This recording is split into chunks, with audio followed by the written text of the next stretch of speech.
there's a point we didn't make yesterday on the Dana White claim that he had a deal brokered, and it was almost a done deal, as Dana White said, on the first ever UFC Gronkcast to bring Tom Brady and Rob Gronkowski to Las Vegas in 2020. Mark Davis was asked about it on Sunday. The owner of the Raiders said, that was 2 to 3 years ago or something? I don't know, man. Talk to Dana. I remember that Tom Brady went to Tampa Bay. That's basically what I remember. I have no idea. Dana has the stories. I love Dana. He's a great, great promoter. Why would this make me upset? That's what Davis said Sunday, and we wrote about it yesterday. And somebody who saw it, who knows what happened, got upset that Davis is acting like he doesn't know. We posted this earlier this morning on PFT. I'm told Davis knew exactly what was going on, that White was brokering the deal on Davis's behalf. Yeah. Davis wanted it. It was happening. How could the guy who would have been paying Brady not know that this was going on? Right. It's all a hypothetical. We have to go talk to Mr. Davis about it. We haven't told him anything about it yet. So, Tom, you ready to buy that house? We ready to do this? Jon Gruden, you okay with it? Everybody okay? Everybody signing off? Let's go take it to Mr. Davis. That's not how it happens.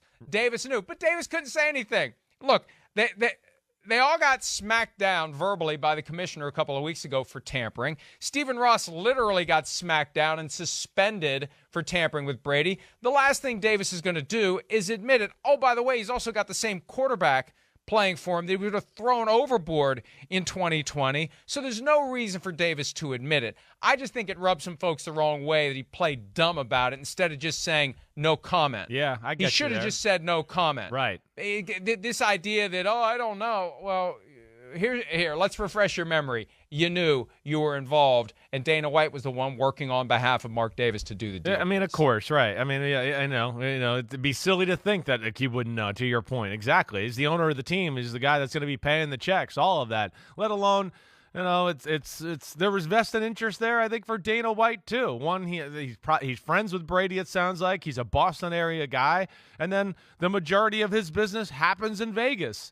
So he'd love for that to be, grander there, and everything about that. Add to the spotlight of Vegas, and man, every time I have a UFC fight, I'll be able to bring Brady and Gronk, and they'll be sitting front row and all of that. So it made sense for everybody. But yeah, you're right. We didn't talk about this yesterday, and. Obviously, there was something there, but there was a lot of tampering going on with Brady for sure the last 2 years. We know that.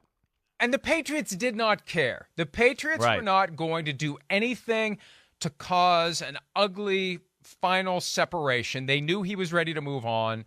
They didn't huff and puff. They didn't suggest that anyone was doing anything wrong. So that caused more teams, I think, to be willing to get involved in the process before they were supposed to.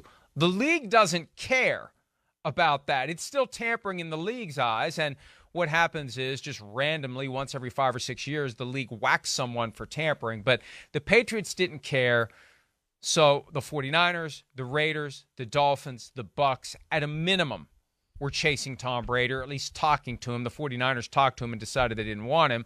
The Raiders ultimately decided they didn't want him because Jon Gruden didn't want to do it, and that was that. But tampering was rampant, but there's multiple reasons for Davis to not act like he knew.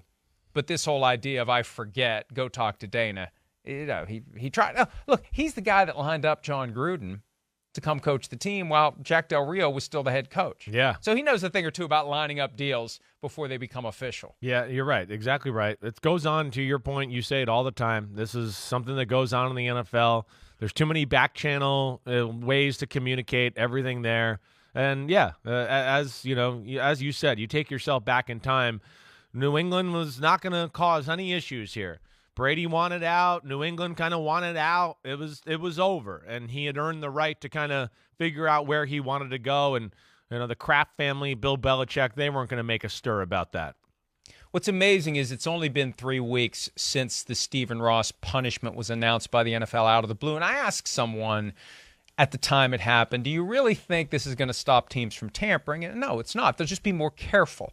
The Dolphins were reckless about it. Bruce Beal, as I heard it, was telling all of his buddies in New York that he's getting his good buddy Tom Brady to Miami. No one was being discreet about it because they never do anything. The last time there'd been a tampering punishment was like 6 years before that, when the Chiefs talked directly to Jeremy Maclin at a time when they were only supposed to be talking to his agent.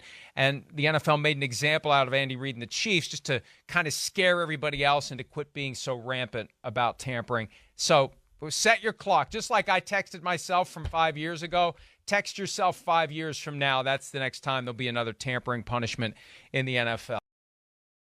Hi, I'm Mike Tirico, and thanks for watching.